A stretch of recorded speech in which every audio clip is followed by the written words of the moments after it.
কি হ'ল কোন কোন আছিলে ইয়াতে উপস্থিত? জননেতা সব্যসাচী ৰাভা সৌৰণী ফুটবল প্ৰতিযোগিতা আজি কামৰূপ জিলা ৰাভা ছাত্ৰ সন্থাৰ উদ্যোগত অনুষ্ঠিত হৈছে, শুভ উদ্বোধন হৈছে।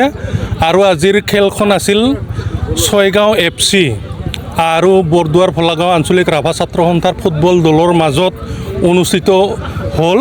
আৰু এই ফুটবল খেলত 1-1 গ'লত ড্ৰ কৰি আজি ট্ৰাই বেকাৰ পদ্ধতিৰ জৰিয়তে ছয়গাঁও FCয়ে বিজয়ী সাব্যস্ত কৰিছে।